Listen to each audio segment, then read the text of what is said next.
Assalamualaikum warahmatullahi wabarakatuh.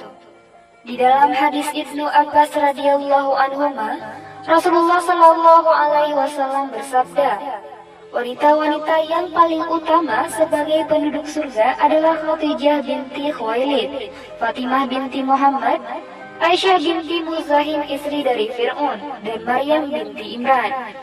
Hadis riwayat Ahmad dan Syuaib al-Arnaud ini mengatakan bahwa sanad hadis ini sahih, bahwa ada 4 wanita terbaik di dunia. Pada hari ini kita akan bahas tentang wanita yang mulia, wanita terbaik yang pernah ada di sisi Rasulullah Shallallahu alaihi wasallam. Beliau adalah Sayyidah Khadijah binti Khuwailid at-Thahirah radhiyallahu anha. Beliau dari suku Quraisy dari Maiga al-Azhariyah, dan beliau adalah seutama-utama wanita dari umat ini. Beliau lahir sebelum tahun gajah, yaitu 15 tahun sebelum terjadinya pasukan bergajah menyerang kota Mekah. Berarti selisihnya dengan Rasulullah Shallallahu alaihi wasallam adalah 15 tahun. Khadijah lebih tua 15 tahun dari Rasulullah. Yang mana kita ketahui bagi masyarakat Quraisy itu pada saat itu ketika lahir bayi perempuan, maka itu suatu aib bagi keluarga mereka. Bayi perempuan akan dikubur hidup-hidup, tapi ini tidak berlaku bagi keluarga Khuwailid bin Asad. Lahirnya Khadijah, yaitu bayi perempuan yang cantik ini, menyenangkan hati mereka dan disambut dengan rasa yang bahagia. Khadijah tumbuh di tengah-tengah keluarga yang terpandang dan bergelimang harta. Beliau adalah orang Quraisy yang nasabnya tinggi, dan beliau adalah wanita Arab yang paling agung kemuliaannya. Beliau dijuluki oleh orang-orang jahiliyah pada waktu itu dengan sebutan At-Tahirah, yaitu wanita yang suci. Mengapa beliau dijuluki dengan sebutan At-Tahirah, yaitu wanita yang suci? Dikarenakan pada zaman jahiliyah beliau meninggalkan adat-adat jahiliyah yang biasanya dikerjakan oleh wanita-wanita kafir. Dan di antara adat-adat yang dilakukan oleh wanita-wanita pada waktu itu adalah tabarruj. Mereka berhias menampakkan auratnya sehingga kelihatan perutnya, dan mereka menari-nari, mereka bernyanyi-nyanyi di depan para pria, dan itu tidak pernah sama sekali dilakukan oleh Sayyidah Khadijah. Sayyidah Khadijah tidak pernah ikut kebiasaan perempuan Arab jahiliyah, dan di antara kebiasaan lainnya yaitu pada waktu itu adalah tawaf dalam keadaan telanjang. Dulu orang Arab jahiliyah itu wanitanya kalau mau tawaf untuk mengelilingi Ka'bah, mereka dalam keadaan telanjang, kemudian rambutnya ditaruh di depan untuk menutupi payudaranya. Dan Sayyidah Khadijah tidak pernah ikut-ikutan kegiatan seperti itu. Dan pada saat dulu, wanita-wanita Arab jahiliyah kalau sudah waktunya untuk menikah dan belum ada jodohnya, mereka akan menancapkan bendera di rumahnya. Dalam artian memberikan tanda siapa yang ingin masuk untuk dipersilahkan. Dan kemudian masuklah berkumpul di kamar dengan wanita tersebut. Mulai dari 1 lelaki, 2, 3, bahkan hingga 10 sekalipun. Nah, jika nanti kalau wanita ini mengandung, maka wanita ini akan mendatangkan dukun dan semua laki-laki yang pernah menyetubuhinya, dan dikumpulkanlah semuanya. Kemudian ketika bayi ini lahir, maka dicocokkanlah sama orang-orang yang pernah tidur bersamanya. Dan terus si dukun akan menunjukkan siapa ayah dari anak ini. Dan itulah cara pernikahan jahiliyah pada masa itu. Tetapi Sayyidah Khadijah tidak pernah ikut acara seperti itu. Beliau juga tidak pernah melakukan ritual-ritual negatif. Makanya beliau dijuluki wanita yang suci pada saat itu. Nah, lalu bagaimana perkenalan Rasulullah dengan Sayyidah Khadijah? Pada saat itu Rasulullah Shallallahu alaihi wasallam umur menjelang 25 tahun. Yang mana kita ketahui Rasulullah Shallallahu alaihi wasallam memiliki profesi berdagang. Dan pada waktu itu Siti Khadijah adalah orang kaya raya, janda kaya raya yang terhormat dari keluarga bangsawan. Nasabnya pun tinggi, sehingga banyak orang-orang Quraisy dari pemuda hingga para duda semua mengantri ingin menikah dengan Sayyidah Khadijah. Beliau janda kaya raya, terhormat, cerdas, dan menjaga kesucian dirinya, sehingga banyak laki-laki yang datang berusaha untuk meminang Khadijah.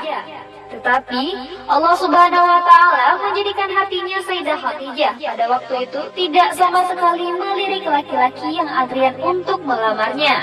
Laki-laki yang antri ingin melamar dirinya tidak ada yang cocok dan ditolak semuanya. Khadijah lebih memilih ingin konsentrasi mengembangkan perniagaannya. Dan pada saat itu Khadijah sering ganti-ganti para pekerja. Yang mana kita tahu Rasulullah Shallallahu Alaihi Wasallam itu sejak belum jadi nabi sudah dijuluki oleh orang-orang kafir Quraisy dengan julukan Al-Amin, yaitu manusia yang terpercaya, manusia yang aman. Dan Rasul itu wajahnya sangatlah rupawan, akhlaknya pun mulia, dan beliau juga punya skill dalam berniaga. Dan pada akhirnya Sayyidah Khadijah radhiyallahu anha memilih Rasulullah Shallallahu Alaihi Wasallam untuk diajak bekerja sama. Sebagai yang diupah oleh Sayyidah Khadijah radhiyallahu anha untuk berdagang ke negeri Syam, membawa dagangannya Khadijah. Dan pada waktu itu Khadijah menyuruh budak yang bernama Maisarah, yaitu seorang laki-laki, untuk menemani Rasulullah Shallallahu Alaihi Wasallam berdagang ke Syam.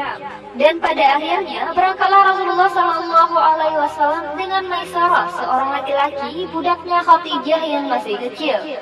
Dan dalam perjalanan Rasulullah Shallallahu Alaihi Wasallam menunjukkan akhlak yang sangat amat baik di dalam safar maupun dalam jual beli, sehingga Rasulullah Shallallahu Alaihi Wasallam mendapatkan keuntungan yang sangat banyak sekali. Dan kemudian Rasulullah pun pulang dari negeri Syam kembali ke Mekah.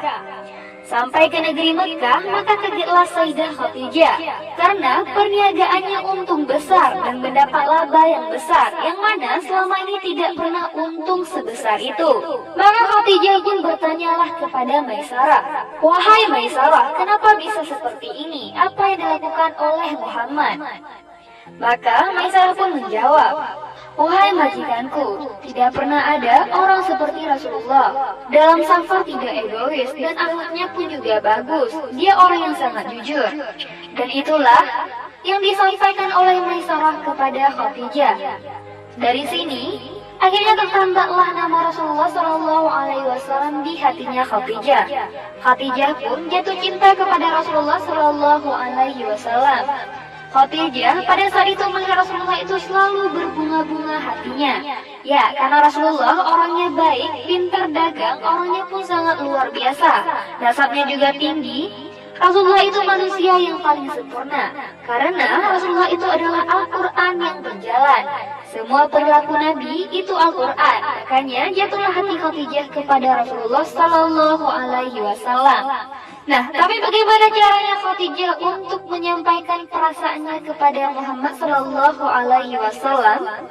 Khadijah pun malu, dan pada akhirnya apa yang dilakukan oleh Khadijah pun menceritakan semua kepada teman akrabnya, yaitu yang bernama Nafisah binti Munabbih. Maka dari itu Nafisah pun mengatakan, "Baiklah, kalau begitu sudah biarkan aku saja yang pergi ke Muhammad dan menyampaikan hal ini kepada Muhammad." Hal ini pun juga adanya dalil, yaitu kemuliaan Khadijah ada rasa malu pada dirinya. Dia tidak langsung mendatangi Muhammad Sallallahu Alaihi Wasallam, tetapi melalui perantara yang bernama Nafisah. Dan pada akhirnya Nafisah pun datang untuk menemui Rasulullah Sallallahu Alaihi Wasallam untuk mengatakan apa isi hati dari Sayyidah Khadijah. Maka Rasulullah Sallallahu Alaihi Wasallam pun langsung setuju. Setelah setuju, Rasulullah Shallallahu Alaihi Wasallam pun datang ke paman-paman beliau, yaitu Abu Talib dan Abu Lahab. Saat itu Abu Lahab masih sangat menyayangi Nabi. Waktu itu Nabi belum diutus menjadi Rasul. Kemudian paman-pamannya yang lain juga didatangi Rasulullah Shallallahu Alaihi Wasallam. Dan juga pamannya pun setuju semua. Maka pamannya Rasulullah datang ke keluarganya Khadijah untuk melamar. Dan setelah melamar, diterimalah, kemudian terjadilah akad pernikahan Khadijah dengan Rasulullah Sallallahu Alaihi Wasallam. Pada waktu itu, kurang lebih 2 bulan setelah kembali dari negeri Syam, pernikahan ini dihadiri oleh Bani Hashim dan para pemimpin-pemimpin datang semuanya. Dan Rasulullah Sallallahu Alaihi Wasallam pun memberikan mahar, yaitu yaitu 20 unta muda kepada Sayyidah Khadijah. Pada waktu itu, Sayyidah Khadijah adalah wanita yang paling utama di Mekah, wanita yang paling utama di Quraisy dan nasabnya, kekayaannya, kecerdasannya, dan beliau adalah wanita yang pertama yang dinikahi Rasulullah Sallallahu Alaihi Wasallam. Dan Rasulullah tidak menikah dengan wanita manapun sampai wafatnya Sayyidah Khadijah, tidak berpoligami setelah Khadijah masih hidup. Dan dari pernikahan ini, Rasulullah memiliki 6 anaknya dari Sayyidah Khadijah. Yang pertama ada Al-Qasim, kemudian Zainab, kemudian Ruqayyah, kemudian Ummu Kulsum, kemudian Fatimah, dan kemudian Abdullah. 6 putra-putrinya Rasulullah dari Khadijah binti Khuwailid. Semua putranya Nabi wafat ketika masih kecil, yaitu pada saat sebelum balik. Adapun seluruh putri-putri Nabi hidup sampai masuk Islam semuanya. Mensifati tentang Sayyidah Khadijah bahwa beliau adalah wanita yang cerdas, yang mulia, yang punya agama, yang terjaga dijamin masuk surga. Kemudian Rasulullah pun selalu memuji-muji Khadijah. Bahkan ketika Khadijah wafat selalu dipuji Nabi di depan para istri-istrinya, selalu mengutamakan Khadijah daripada seluruh istri-istrinya. Dan Rasul sangat benar-benar mengagungkan istri tercinta. Dan Rasulullah tidak pernah melupakan kebaikan Khadijah. Bahkan sampai Khadijah sudah wafat, Rasulullah selalu menyebut-nyebut kebaikan Khadijah. Apa saja keutamaan Khadijah? Kalau secara umum kita sudah tahu ya, yang mana Rasulullah pernah berkhalwat di Gua Hira, kemudian perbekalan Rasulullah disiapkan oleh Khadijah. Saat Jibril mendatangi Rasulullah di Gua Hira, Rasulullah langsung turun dari Gua Hira dengan keadaan ketakutan dan sangat gemetar dan langsung kembali ke rumahnya. Dan Rasulullah pun mengatakan kepada Khadijah, selimutilah aku, selimutilah aku. Kemudian diselimutilah oleh Khadijah. Khadijah menjadi penenang Rasulullah, bisa menenangkan Rasulullah, tempat bersandar Rasulullah setelah bersandar kepada Allah. Sekarang kita cerita secara terperinci keutamaannya Sayyidah Khadijah radhiyallahu anha, istri Rasulullah Sallallahu Alaihi Wasallam. Yang pertama, beliau adalah wanita yang dapat salam dari Allah Subhanahu Wa Taala. Nah, bagaimana dapat salam dari Allah?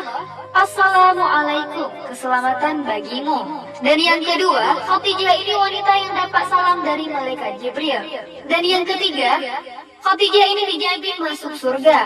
Keutamaan pertama, kedua, dan ketiga itu disebutkan dalam satu hadis dari Abu Hurairah radhiyallahu anhu. Beliau berkata, datang malaikat Jibril kepada Rasulullah. Kemudian malaikat Jibril berkata, wahai Rasulullah, ini Khadijah datang.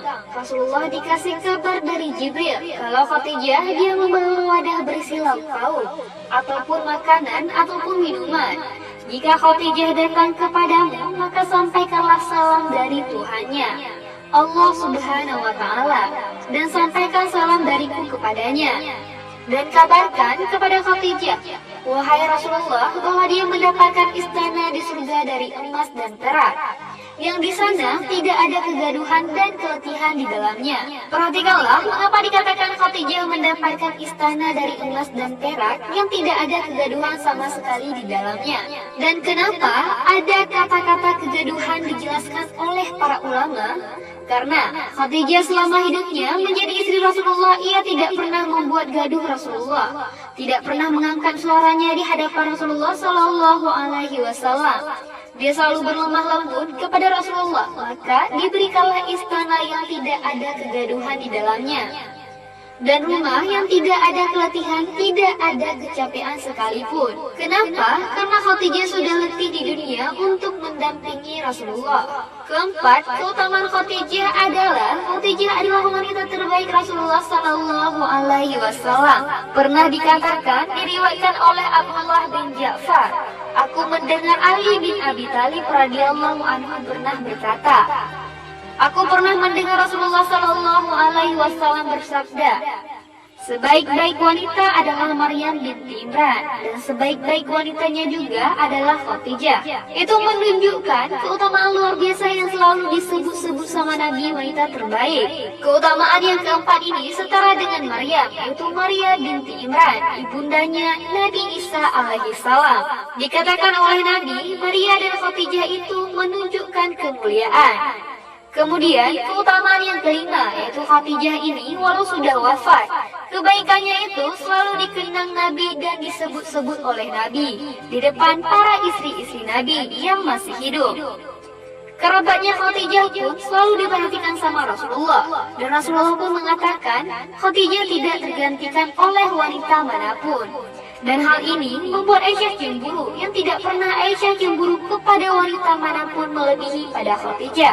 Padahal Khadijah sudah wafat, tapi Aisyah masih juga cemburu. Dan ada hadisnya yang menunjukkan bagaimana cintanya Nabi kepada Khadijah dan bagaimana setianya Nabi kepada Khadijah. Hadis ini diriwayatkan oleh Bukhari dan Muslim. Aisyah pernah berkata, Aisyah menyatakan bahwa ia tidak pernah punya rasa cemburu pada wanita selain pada Khadijah, padahal Aisyah belum pernah melihat Khadijah sekalipun. Cemburunya dikarenakan Nabi Shallallahu Alaihi Wasallam selalu menyebut-nyebut nama Khadijah. Terkadang kalau beliau menyembelih kambing ataupun beliau memotongnya, lalu beliau kirim kepada sahabat-sahabat Khadijah. Subhanallah, dan ini sangat luar biasa sekali. Padahal Khadijah sudah wafat, tetapi Rasulullah masih sangat cinta kepadanya. Dan di antara cara mencintai orang yang sudah wafat adalah cintailah sanak kerabatnya. Kemudian kekuatan iman saking seringnya Nabi mengatakan kebaikan Khadijah dan selalu Khadijah. Sampai-sampai cemburulah wajah Aisyah. Kemudian Aisyah berkata, di dunia ini tidak ada wanita lain selain Khadijah. Dari Aisyah radhiyallahu anha, beliau berkata, yaitu datang seorang wanita bernama Hallah binti Khuwailid. Beliau adalah saudarinya Khadijah datang kepada Rasulullah. Rasulullah tahu ini adiknya Khadijah. Kemudian Rasulullah Shallallahu Alaihi Wasallam menyebutkan, inilah saudaranya Khadijah binti Khuwailid, disambut dan dimuliakan, ini kerabatnya Khadijah yang masih hidup. Nabi senang, Nabi mendoakan, dan Nabi menunjukkan sikap ridha terhadap keluarganya Khadijah yang baru datang ini. Aku cemburu di antara wanita-wanita tua Quraisy. Kenapa kau selalu mengingat-ingat dia, wahai Rasulullah? Kenapa engkau selalu menyebut nama Khadijah terus? Padahal Allah sudah menggantikan untukmu yang lebih baik, yang masih gadis yang cantik. Maksudnya gadis yang cantik itu adalah dirinya, Aisyah. Dan apa jawaban Rasulullah? Rasulullah pun mengomentari Aisyah, tidak pernah Allah menggantikannya yang lebih baik dari dirinya. Tidak pernah Allah menggantikan seseorang untukku menjadi istriku. Setelah kematian Khadijah, yang lebih baik dari Khadijah tidak ada. Khadijah telah beriman kepadaku ketika semua manusia kafir terhadap aku. Dia telah bersamaku ketika orang-orang mendustakan aku. Dialah orang yang mengorbankan seluruh hartanya untuk dakwahku ketika semua manusia menahan hartanya untuk membantuku. Dan Allah telah menganugerahkan darinya anak-anak tatkala Allah tidak menganugerahkan kepadaku anak-anak dari wanita lain. Keutamaan yang keenam, yaitu yang terakhir, adalah Khadijah selalu menyertai Rasulullah Shallallahu Alaihi Wasallam dalam keadaan suka maupun duka. Khadijah orang yang terpelajar, bangsawan, terhormat, punya nasab tinggi, tetapi tidak pernah satu langkah pun menyelisihi Rasulullah Shallallahu Alaihi Wasallam. Beliau, Khadijah, termasuk orang yang ikut diasingkan oleh orang kafir Quraisy, hidup di lembah-lembah dan diasingkan penduduk Mekah. Mau beli barang pun tidak ada yang mau jual kepadanya, mau jual pun tidak ada yang mau beli. Bahkan dalam riwayat sampai Rasulullah dan para kerabatnya makan dedaunan karena tidak ada yang bisa dimakan. Bahkan Khadijah pun ada di situ bersama Rasulullah. Padahal ia orang yang terhormat, bangsawan, punya banyak keluarga. Tetapi dia rela bersama Rasulullah dan diasingkan di lembah itu bersama Rasulullah Shallallahu Alaihi Wasallam. Makanya ketika Rasulullah Shallallahu Alaihi Wasallam umur 50 tahun, wafatnya Sayyidah Khadijah binti Khuwailid, maka dari itu Rasulullah sedih luar biasa. Rasulullah menangis. Istri tercintanya Rasulullah, ibu dari anak-anak Rasulullah. Rasulullah sangat kehilangan Khadijah. Dialah sandaran Rasulullah Shallallahu Alaihi Wasallam setelah bersandar kepada Allah Subhanahu Wa Taala. Khadijah adalah seorang ibu yang baik bagi anak-anak Rasulullah. Khadijah adalah istri yang baik bagi Rasulullah Shallallahu Alaihi Wasallam. Dia berkorban nyawa, hartanya seluruhnya dikeluarkan untuk kekasih tercinta Allah. Dan pada akhirnya, selesailah perjalanan Khadijah radhiyallahu anha bersama kekasih tercintanya Rasulullah Shallallahu Alaihi Wasallam. Khadijah pun meninggal dunia. Beliau meninggal setelah masa kenabian 10 tahun pada bulan Ramadan, yaitu hari ke-8 Ramadan. Sebagian mengatakan 7 Ramadan. Khadijah hidup bersama Rasulullah, mendampingi Rasulullah selama 25 tahun. Sukacita bersama Rasulullah, istri yang sangat dicintainya. Rasulullah sangat-sangat kehilangan istri tercintanya. Dan pada tahun wafatnya Khadijah, para ulama menyebutnya sebagai Amul Husni, yaitu tahun kesedihan Rasulullah Sallallahu Alaihi Wasallam. Wallahu a'lam bishawab. Wassalamualaikum warahmatullahi wabarakatuh.